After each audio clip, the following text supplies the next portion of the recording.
quer que eu faça? Marcos capítulo 7, dos versos 1 ao 23. E o tema da mensagem de hoje é: assim não disse o Senhor. Diz assim a palavra de Deus: os fariseus e alguns escribas, vindos de Jerusalém, foram encontrar-se com Jesus e repararam que alguns dos discípulos de Jesus comiam pão com as mãos impuras, isto é, sem lavá-las. Pois os fariseus e todos os judeus, guardando a tradição dos anciãos, não comem sem lavar as mãos cuidadosamente. Quando voltam do mercado, não comem sem antes se purificar. E receberam muitas outras coisas para observar, como a lavagem de copos, de jarros e de vasos de bronze. Então os fariseus e os escribas lhe perguntaram: por que os teus discípulos não vivem segundo a tradição dos anciãos, mas comem pão sem lavar as mãos?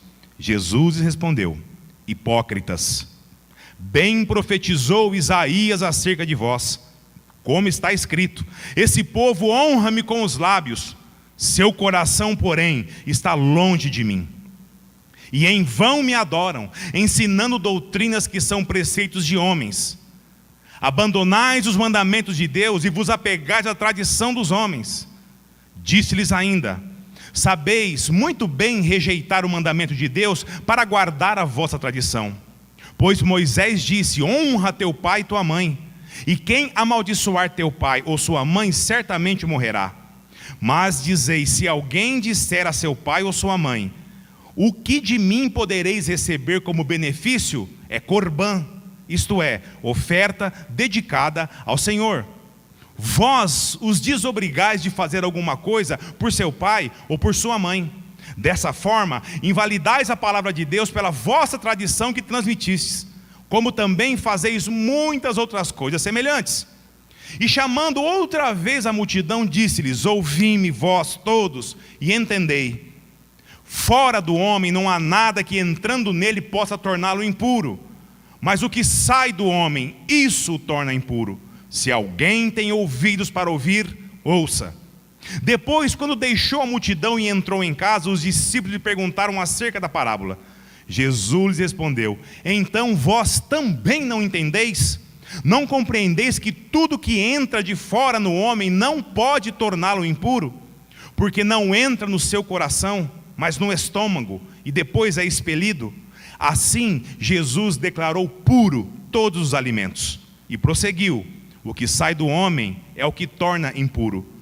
Pois é de dentro do coração dos homens que procedem maus pensamentos, imoralidade sexual, furtos, homicídios, adultérios, cobiça, maldade, engano, libertinagem, inveja, blasfêmia, arrogância e insensatez. Todas essas coisas más procedem de dentro do homem e o tornam impuro. Abaixa a cabeça. Senhor, nesse momento, Deus, nós estamos diante da Tua palavra, estamos clamando a ação do Teu Santo Espírito no nosso meio.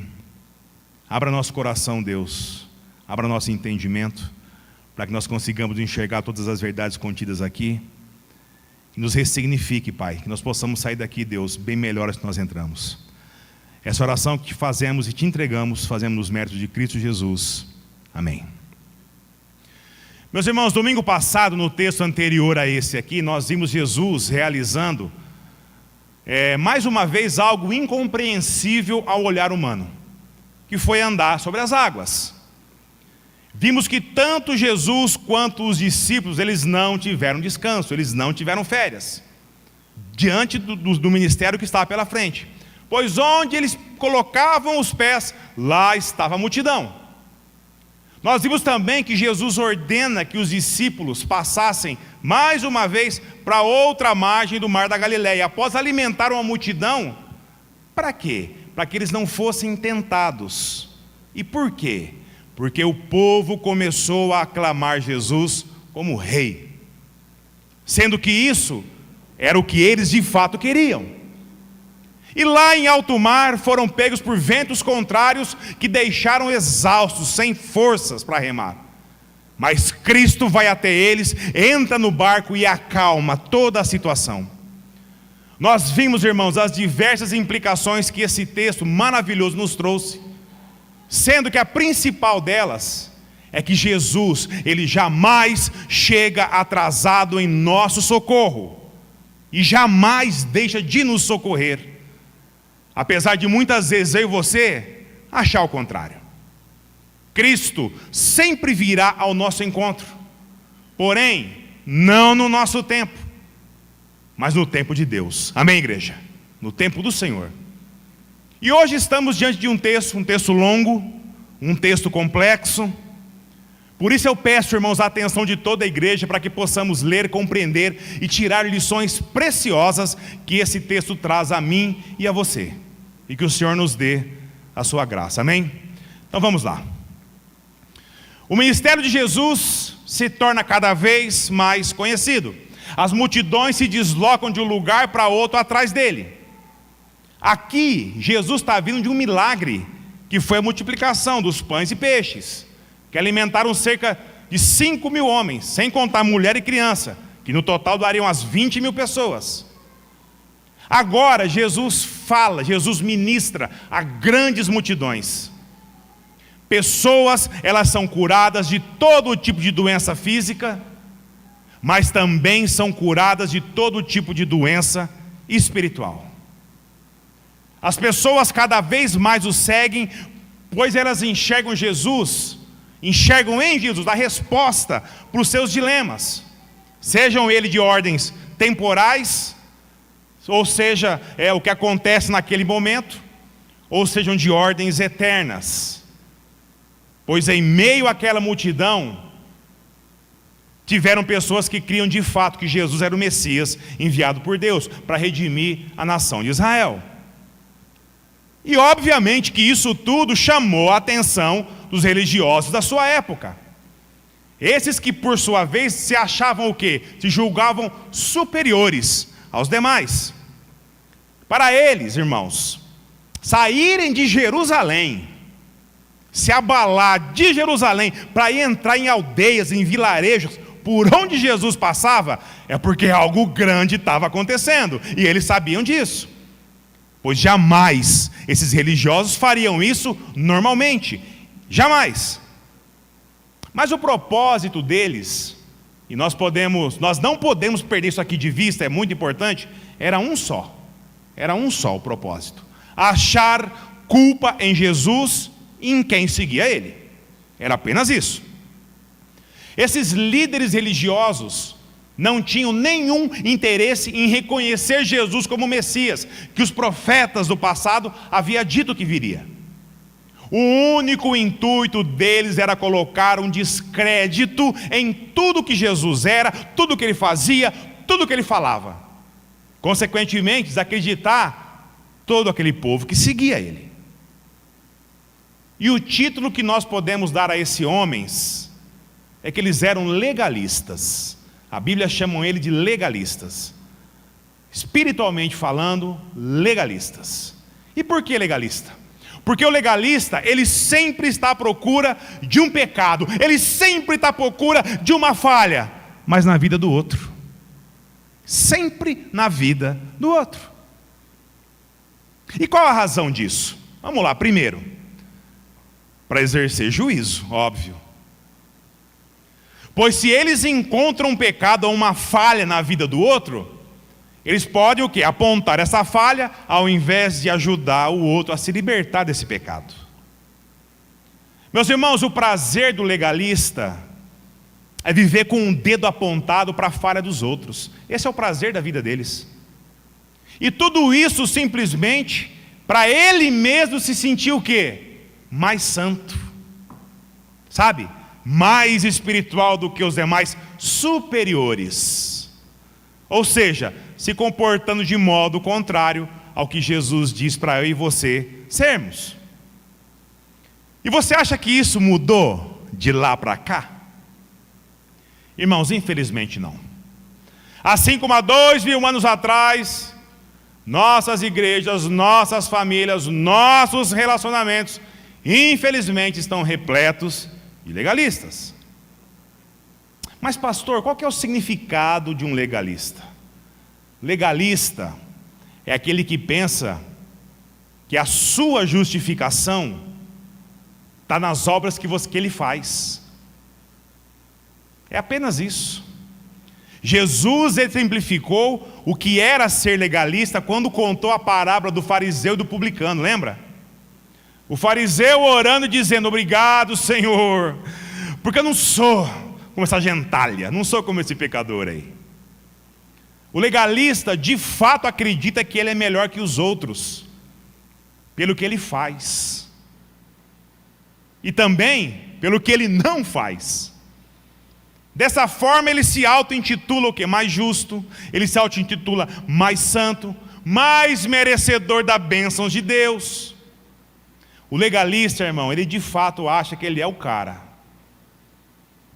Mas o grande problema é que a palavra de Deus diz que todos pecaram e estão destituídos da glória de Deus.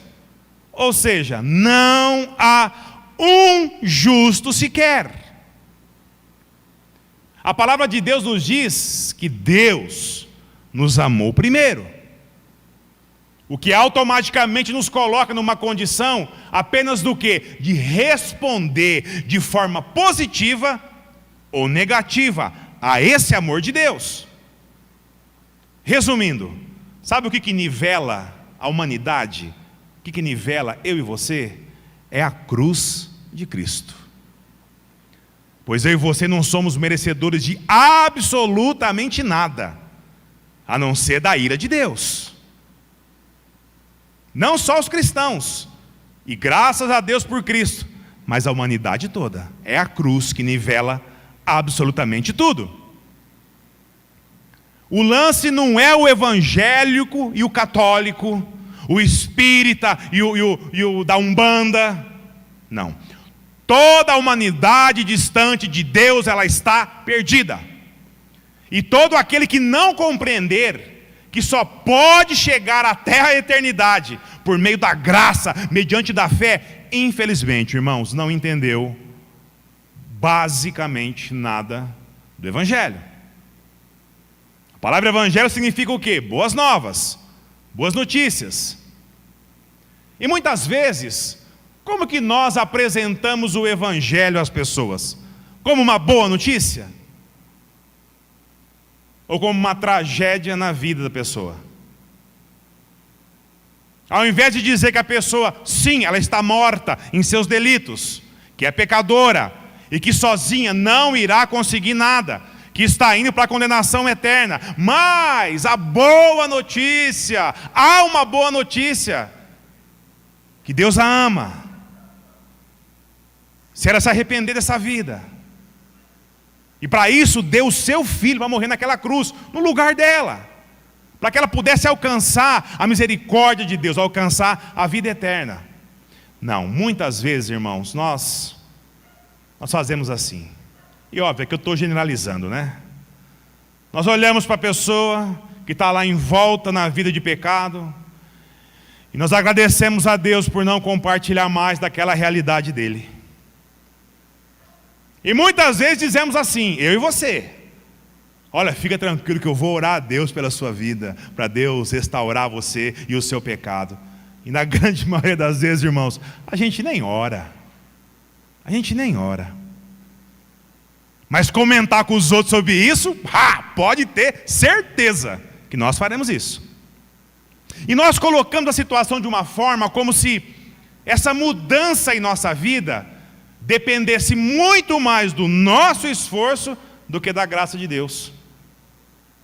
Aliás, nós usamos a graça de Deus muitas vezes como discurso. Mas o fato é que muitos de nós achamos que o que vale, que o que conta é o que eu e você fazemos para Deus. Ou seja, não entendemos verdades fundamentais da graça divina.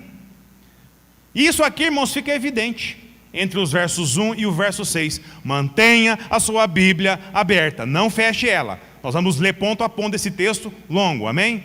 Leia comigo, dos versos 1 até o verso número 6.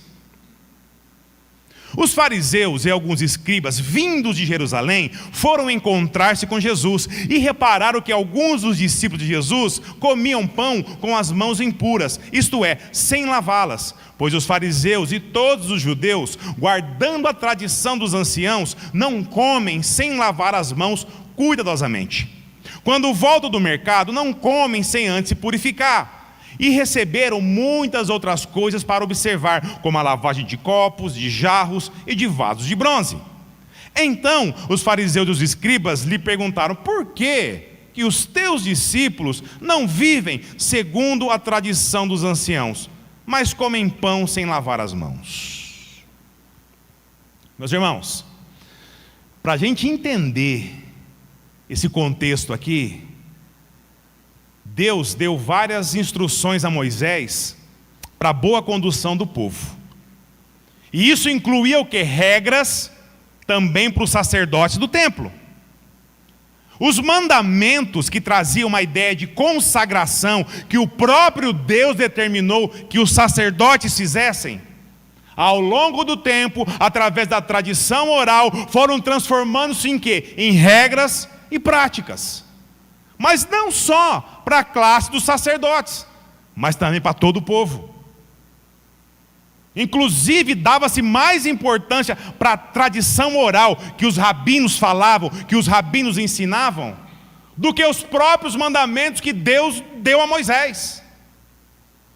Ou seja, desobedecer às regras que eles criavam era pecado maior do que desobedecer à própria lei de Deus.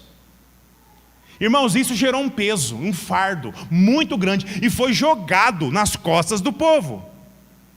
Em resumo, eles passaram a viver não pelo que Deus disse na sua palavra, mas pelo que os homens diziam sobre o que Deus disse. Compreende? Só para ter um exemplo, quebrar um ritual de purificação das mãos, que era para ser exclusivo para os sacerdotes, mas que foi acrescentado e jogado nas costas do povo, quebrar esse ritual na casa antes de comer, era o mesmo que você matar uma pessoa. Deixava de ser uma questão de higiene, que Deus deu ao povo, e se transformava, irmãos, num pecado de morte. E qual que foi a resposta de Jesus a todo esse questionamento dos fariseus e dos escribas? Lê comigo os versos 6, 7 e 8. Acompanhe a leitura. Jesus lhes respondeu: hipócritas, bem profetizou Isaías acerca de vós. Como está escrito: esse povo honra-me com os lábios, seu coração, porém, está longe de mim. Em vão me adoram, ensinando doutrinas que são preceitos de homens. Abandonais os mandamentos de Deus e vos apegais à tradição dos homens. Meus irmãos, a sabedoria de Jesus é realmente impressionante. Ele sequer dá o trabalho de responder por ele mesmo. Ele simplesmente responde com a própria Escritura, citando Isaías.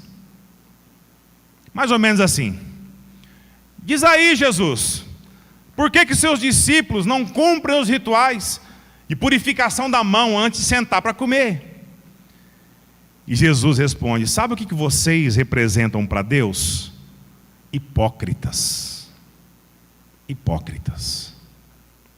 Irmãos, naquela época ninguém se atrevia a falar com aqueles homens, aqueles religiosos, dessa maneira. Ninguém. Jesus disse: vocês falam sobre a tradição de vocês. Pois bem, deixa eu falar sobre a palavra de Deus, o que a palavra de Deus diz. E Jesus manda ver. Seria mais ou menos assim: hipócritas, vocês podem enganar Israel inteiro, mas a mim vocês não enganam. Vocês são atores espirituais, vocês vivem de aparências.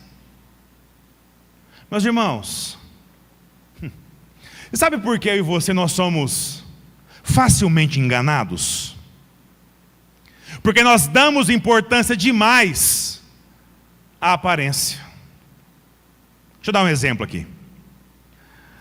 Quando toca a campainha da sua casa, e você olha lá, e você vê uma pessoa mal vestida, suja, barbuda, descalça, o que muitas vezes nós fazemos? Ixi, meu Deus do céu, deve ser mendigo, ó. Fica quieto que logo ele vai embora. Agora, quando a gente olha lá fora, e está lá, aquele homem ou aquela mulher bem vestida, né? Óculos de sol, aquele relógio reluzente, cabelos e barbas feitinho. Se tiver um carrão atrás dele, então, meu Deus do céu, a gente corre para saber do que se trata. Sem interesse nenhum, né? Mas a gente corre para saber o que é. A gente nem pisca, irmãos. Meu Deus do céu, o que será que é? A gente fica assim. E se a pessoa, por um acaso, vai embora, antes de nós conseguir atender eles, irmãos, a gente sai no quarteirão correndo atrás. Meu Deus, o que será que é? Meus irmãos, essas táticas aqui, elas são usadas por um falso mestre, por exemplo. É clássico deles. Eles colocam a situação de interesse numa forma que fará com que as pessoas desejam chegar no nível deles. No nível deles. É o dinheiro, são os bens, o status, o sucesso dado por Deus. Por quê? Porque ele foi merecedor. Esse é o discurso. E o povo? O povo cai como patos, literalmente. Sabe o que eu acho engraçado?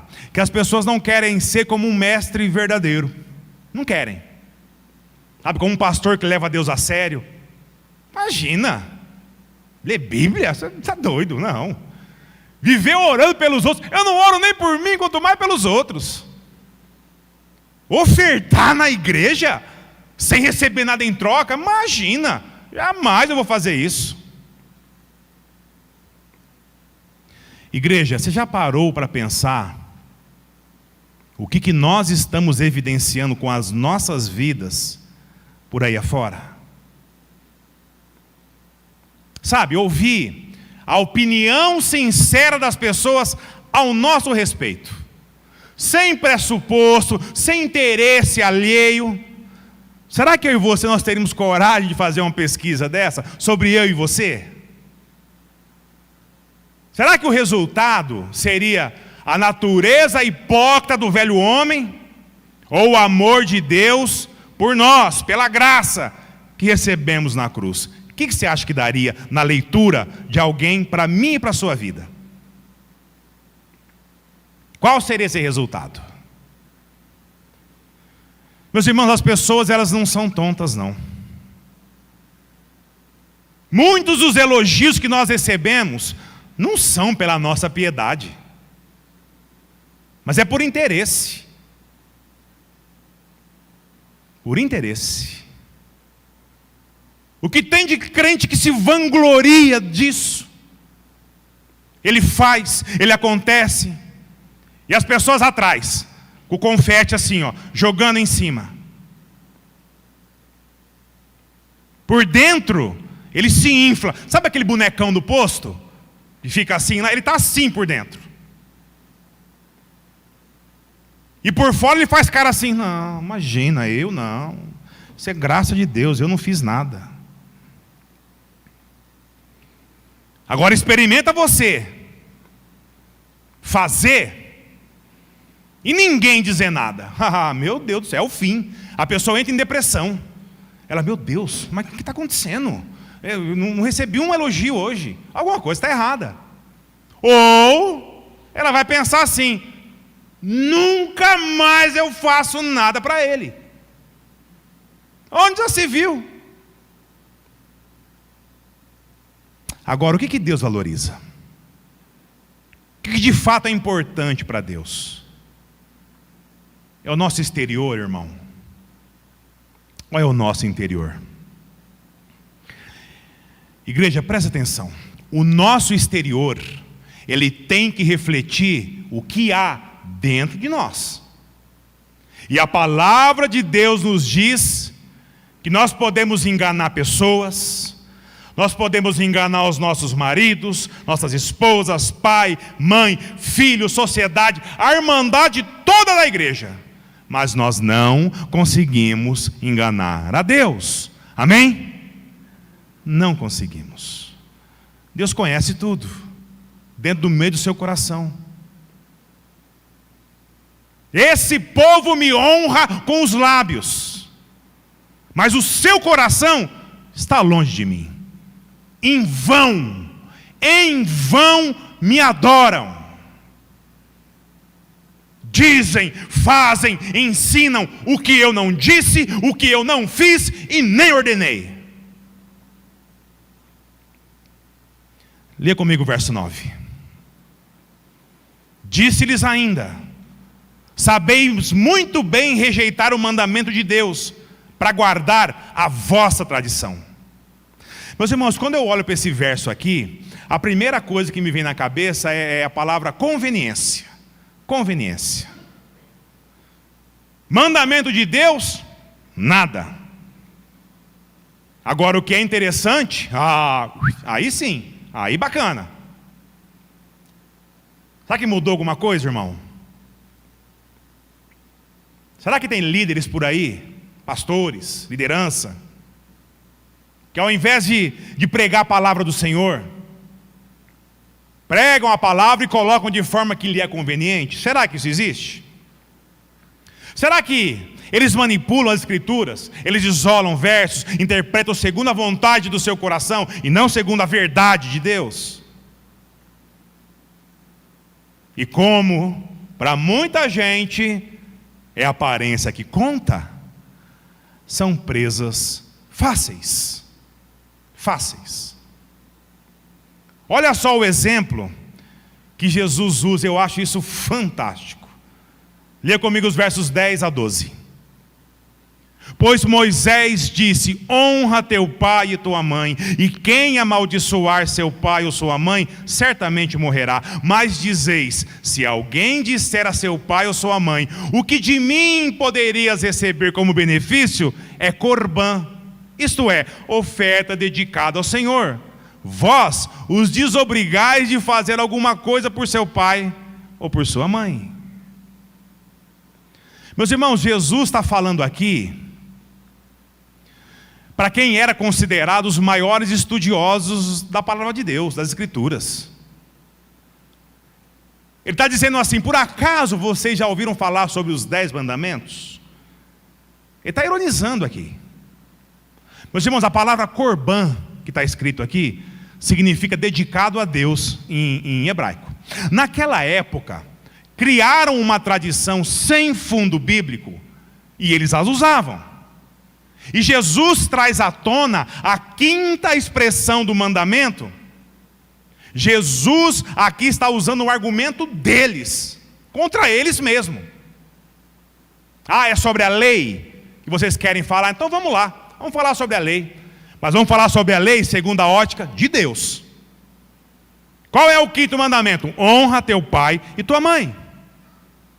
Meus irmãos, Jesus, ele não acaba com a lei, mas ele cumpre em si mesmo.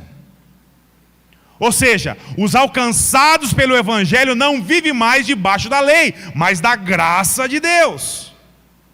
Porém, toda a moralidade, a moral que a lei trazia, isso permaneceu. Você pode matar aqui no Brasil? Não. Se você for no Japão também não pode.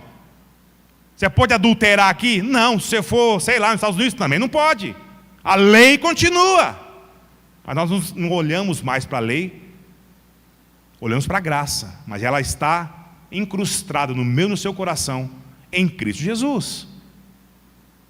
O honra teu pai e tua mãe aqui significa muito além de respeito a eles, mas de cuidado também. Tipo assim, seus pais não cuidaram de você quando era criança? Quando era adolescente? Porque você não era capaz de se manter sozinho? Portanto, seus pais, quando envelhecem, você tem o dever moral de cuidar deles. E aqui, irmãos, eu vou abrir um grande parênteses para explicar, porque tem pessoas que entendem de forma errada isso daqui. Tem pais que olham para esse verso, tem que honrar pai e mãe, e o filho passa a ser um escravo eterno do pai e da mãe. Não. Quando o filho casa, por exemplo, vamos lá, o filho decidiu casar, o que Deus diz? Se unirá a sua mulher, se tornará uma só carne. Deixará teu pai e a tua mãe, unirá a sua mulher e se tornará uma só carne. Ou seja, a partir de agora, o pai, a mãe e todo o restante da família se torna o quê? Parente. Significa que não vou cuidar mais do meu pai e da minha mãe? É óbvio que não, irmão, pelo amor de Deus. Olha o mandamento aqui. Você tem que honrar teu pai e tua mãe. Mas ele não passa a ser mais prioridade. Prioridade é a sua família que você criou. Essa é a ordem de Deus. Percebe que tanto a família que você criou, quanto o pai e a mãe, eles vão estar debaixo do organograma que Deus criou. E é perfeito, bom e agradável. E vai dar tudo certo. Se você desequilibrar para um lado ou para outro, se prepare. E o cuidado do pai e mãe aqui, não é só prover o sustento material, mas é o emocional e o espiritual também. Meus irmãos, a aposentadoria para um judeu, sabe o que era? Eram os filhos. Por isso eles tinham as pencas. E essa tradição aqui que Jesus acusa, era assim, vamos lá, para entendermos. O sujeito malandramente chegava para os sacerdotes do templo e oferecia tudo o que ele possuía. Tudo que ele possuía, como se fosse o quê? Corbã. Ou seja, oferta dedicada ao Senhor. Oferta dedicada a Deus. E por que ele fazia isso? Porque era permitido a ele usufruir de tudo o que conquistou durante a sua vida. Aí, quando chegava a vez de ajudar os pais, o que ele falava? Não posso, isso é corbã, dedicado a Deus. Lamento. Está passando fome? Lamento. Está precisando de uma roupa? Lamento.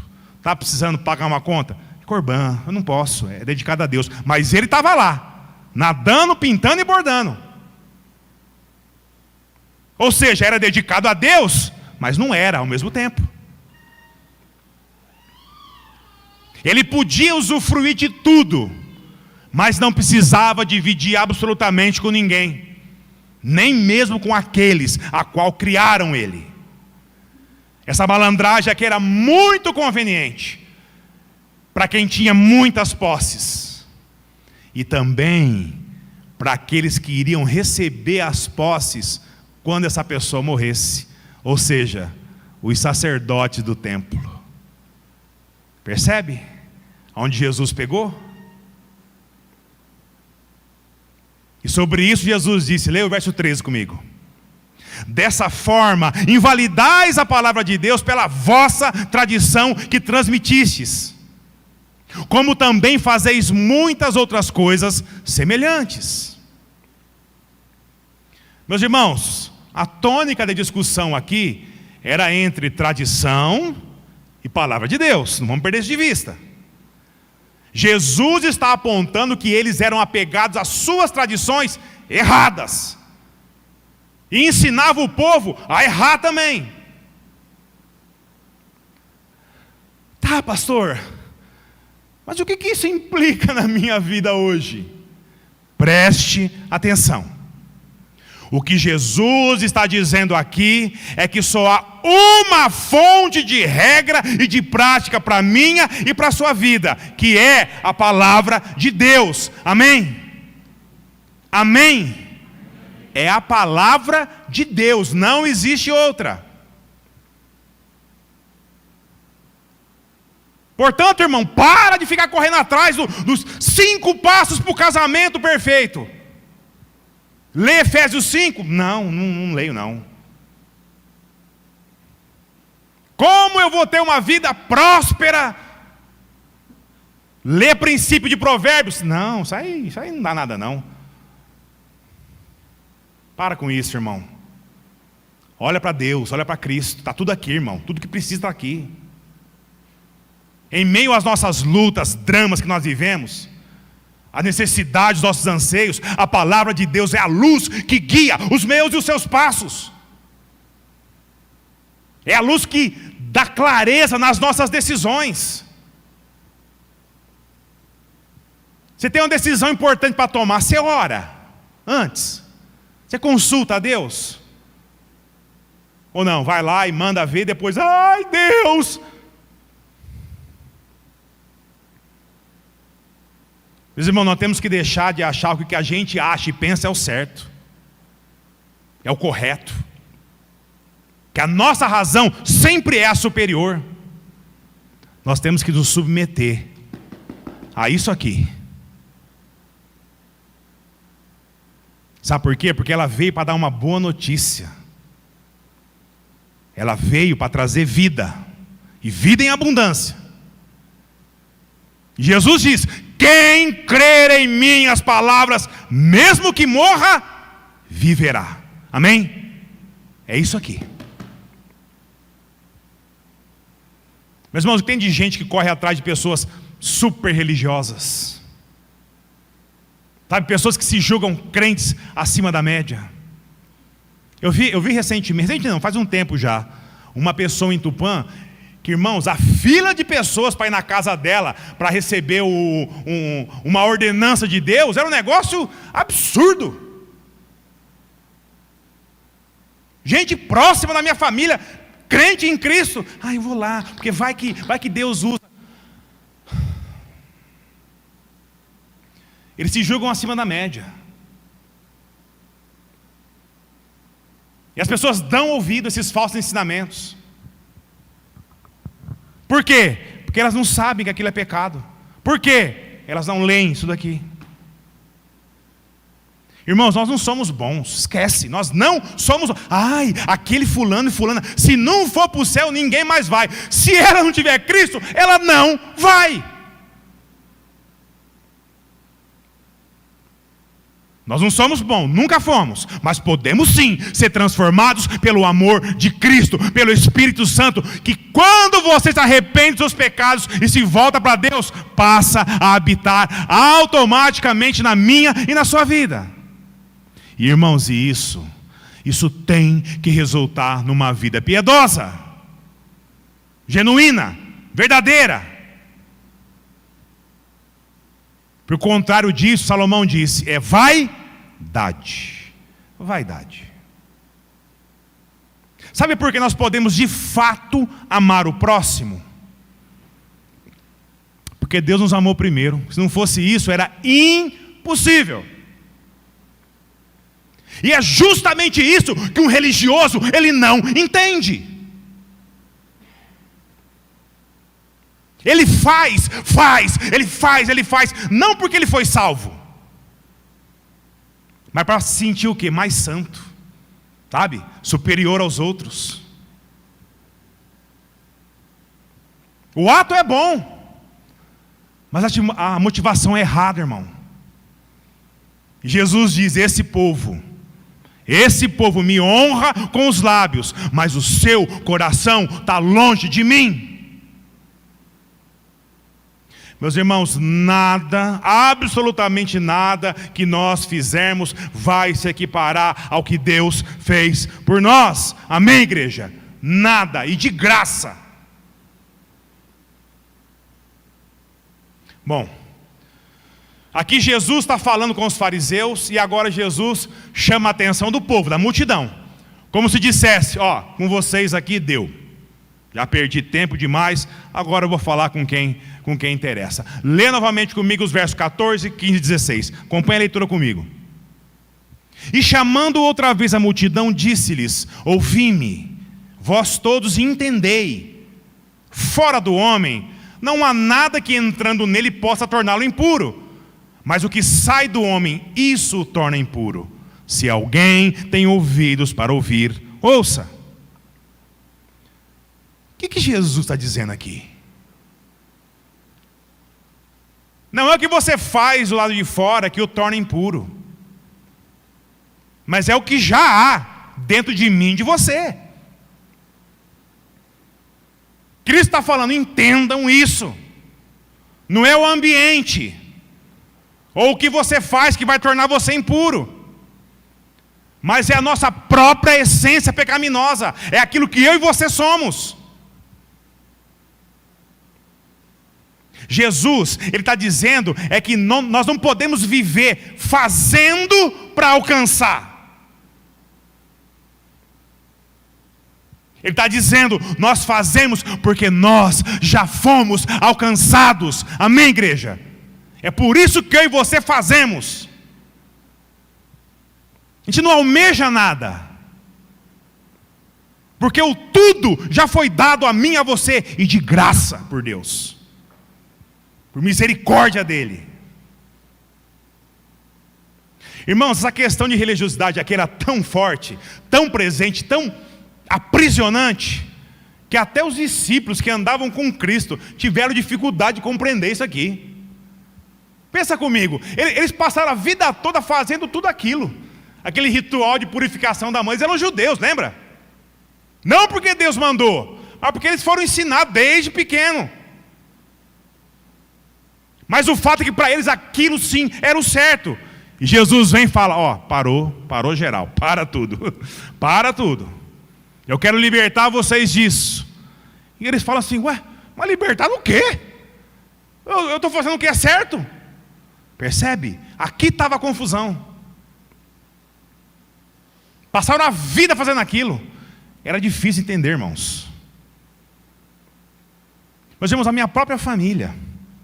Foi ensinada que para alcançar a graça de Deus, tínhamos que cumprir tanta coisa, mas tanta coisa. Que se não fizesse, condenação sem escala. Direto lá para baixo. A gente acordava salvo todo dia, ia dormir no inferno toda noite. Era um negócio impressionante. Toda noite. E aquilo que parecia ser algo genuíno, aquilo que parecia ser algo genuíno, na verdade se transformou num fardo, num peso. E tudo aquilo a qual nós, como crentes em Cristo, precisamos entender acerca do que é a vontade de Deus, ficava sempre para debaixo. Debaixo do pano, debaixo do tapete. Por quê? Porque nos era ocultado. Nos era ocultado, a gente não tinha acesso. Por quê? Porque existia sempre algo que era superior àquilo. Não era só Bíblia. Bíblia? Que Bíblia? Vamos ler, vamos. Esse verso aqui diz isso, aí fecha a Bíblia e vamos falar o quê? O que a denominação diz. Era isso. E Jesus chega e fala, parou geral, para tudo. Para tudo. E não somente eu seria salvo pela graça de Deus que me alcançou. Você olhava para a lista que tinha que cumprir, meu Deus do céu, aquilo era impossível. Eu longe de Deus, eu olhava aquilo e falava, não, isso aqui eu não dou conta não, estou fora. Minha essência gritava, você não vai conseguir cumprir tudo isso.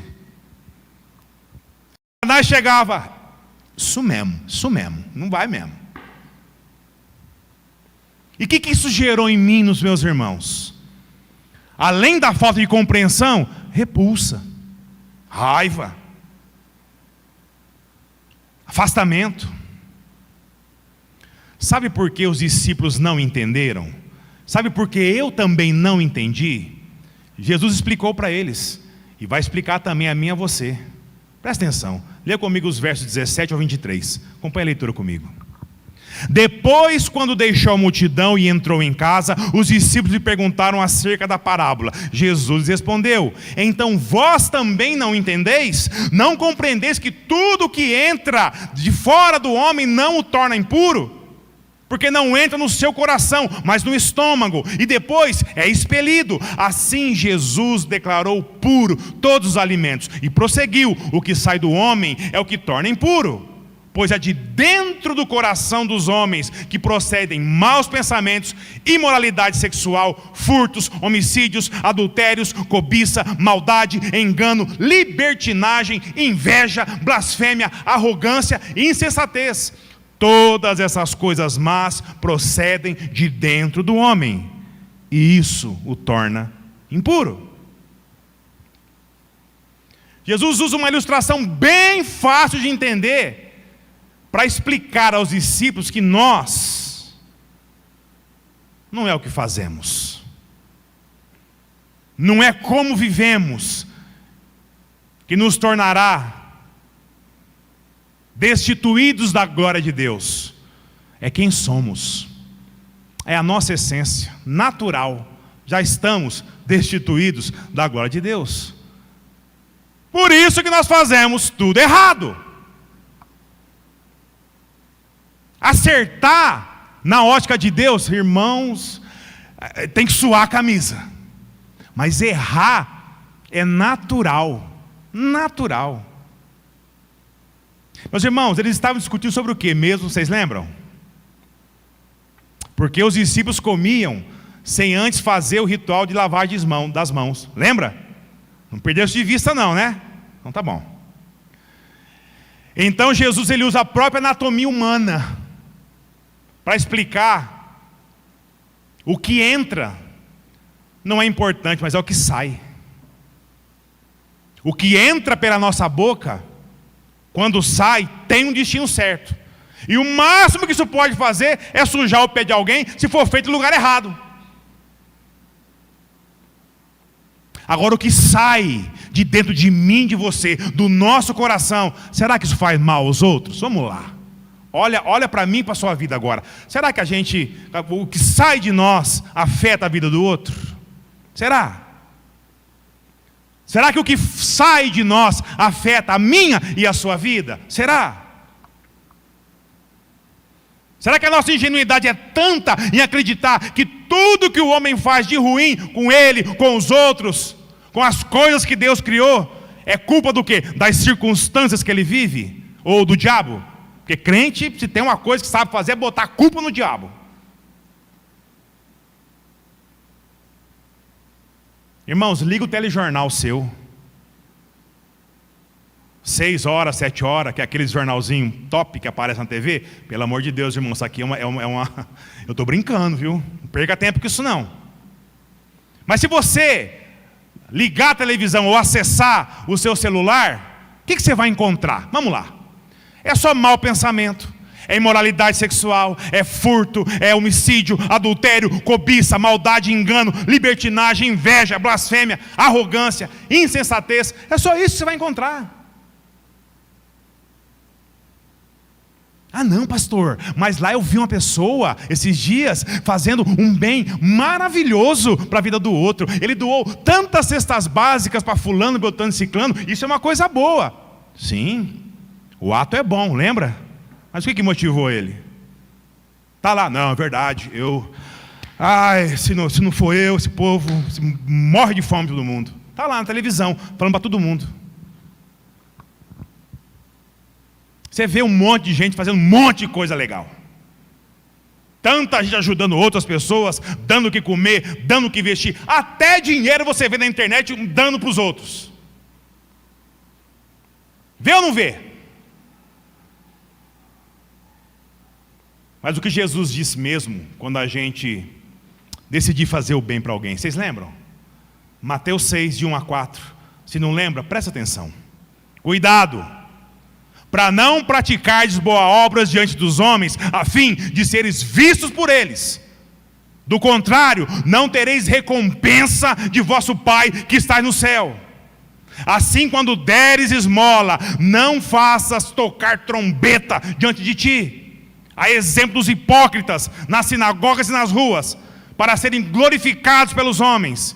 Em verdade vos digo que eles já receberam a sua recompensa.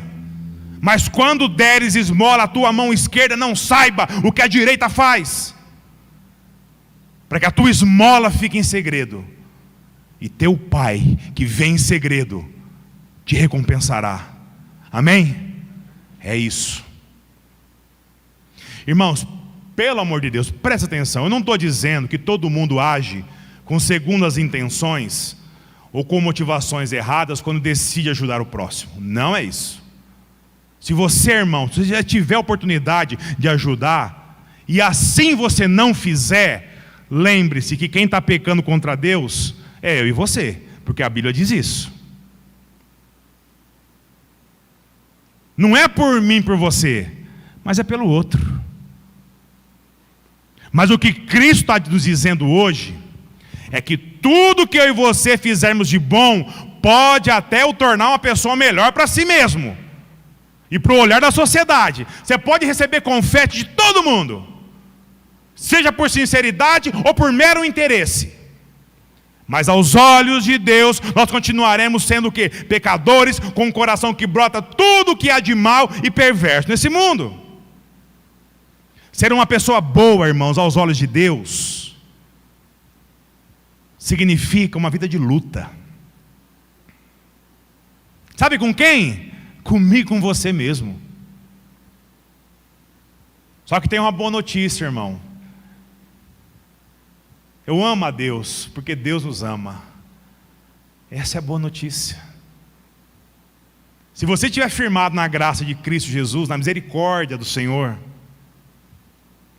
sabe como a última esperança sua, a tábua de salvação da sua vida, e não estou falando de vida terrena, não. Estou falando de vida eterna. Único, não tem outro, suficiente, ou seja, não precisa mais nada, não precisa lavar a mão, não precisa não cortar o cabelo, não precisa não usar calça comprida.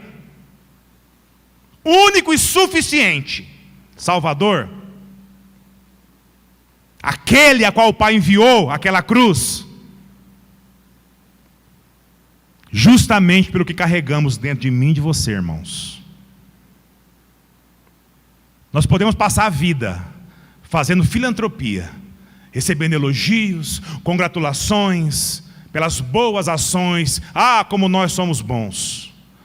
Mas isso de nada vai livrar eu e você da ira do Senhor, se não for a graça de Deus na minha e na sua vida. E eu e você reconhecer isso e mudar isso. Isso não vai passar de uma vida de vaidade, que vai gerar orgulho, mesmo que de forma velada. Não, imagina, eu não. O bem poderá até ser feito ao outro, mas não a nós mesmos, sem Jesus, amém? Sem Cristo é impossível. E Deus está dizendo a mim e a você essa noite: você quer glorificar o Senhor na tua vida? Irmão, leve Cristo a sério, pois é Ele, tão somente Ele, caminho, verdade e vida. Ninguém, jamais, ninguém, por mais boas obras que você tenha feito, vai se achegar a Deus, se não for pela graça e misericórdia, de forma imerecida, em Cristo Jesus, amém? Irmãos, eu não gostaria que você saísse daqui hoje achando que você não deve fazer bem às pessoas mais, porque eu sou um pecador. Não, irmãos, Deus mudou a sua realidade, amém? Deus mudou a sua realidade, você é uma nova criatura em Cristo Jesus. Faça o bem, mas não para merecer nada. Faça o bem pelo que você já recebeu de Deus, que foi a graça do Senhor, amém? Ajude o próximo, ajude até aquele que te ofende, aquele que te fere, aquele que te magoa. Porque lembre-se, você não está fazendo buscando glória ou buscando benefício próprio. Você está fazendo porque por você já foi feito. Amém? Abaixe sua cabeça.